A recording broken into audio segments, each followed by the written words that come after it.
आज आलिया भट्ट बड़ी है क्योंकि वो बहुत टैलेंटेड है। शायद वो इस परिवार की नहीं रही होती ना तो भी वो इतनी ही बड़ी स्टार होती क्योंकि उनमें खूब सारा टैलेंट है। Stand, nepotism in my opinion exists in every industry. For some reason you're focusing only on the film industry. हर साल बॉलीवुड में कोई नया या अनोखा चेहरा नजर आता है। बॉलीवुड में हर साल हजारों लोग सपने लेकर आते हैं, लेकिन सिर्फ कुछ ही लोग स्क्रीन तक पहुंच पाते हैं।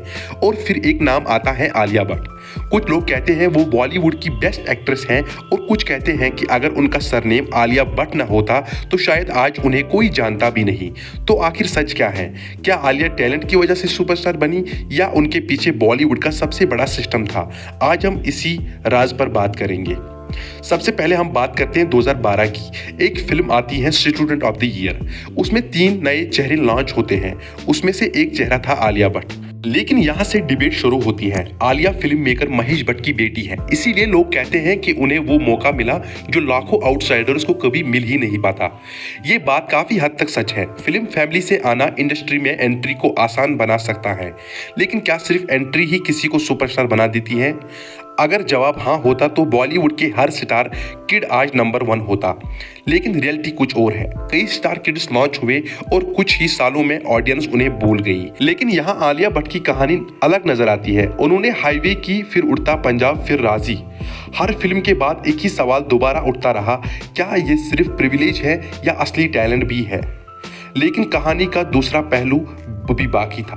क्रिटिक्स का मानना है कि आलिया को बार बार टॉप डायरेक्टर्स, बड़े बैनर्स और स्ट्रॉन्ग स्क्रिप्ट्स मिलती रही हैं, और जब किसी एक्टर को बार बार बेस्ट अपॉर्चुनिटीज मिलती हैं तो नेचुरली उसका सक्सेसफुल होने का चांस बढ़ जाता है। इसी वजह से नेपोटिज्म की डिबेट कभी खत्म नहीं होती।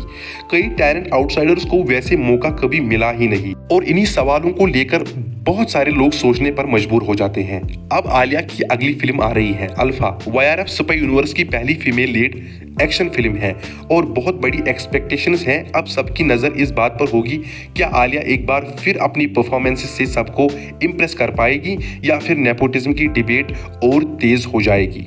तो सच क्या है? क्या आलिया भट्ट को एंट्री नेपोटिज्म की वजह से मिली? हाँ, इस बात से इनकार करना मुश्किल है। लेकिन क्या उनका पूरा करियर सिर्फ नेपोटिज्म पर टिका है? इस पर लोगों की क्या राय होगी? उनके सपोर्टर्स कहते हैं कि उन्हें अपनी एक्टिंग से खुद को प्रूव किया। क्रिटिक्स कहते हैं कि उन्हें हमेशा सबसे अच्छे मौके मिले। शायद असली जवाब इन दोनों के बीच कहीं छुपा है।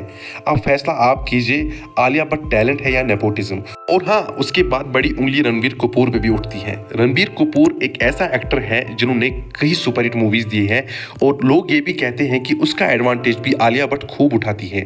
अब आप कमेंट सेक्शन में जरूर बताइएगा।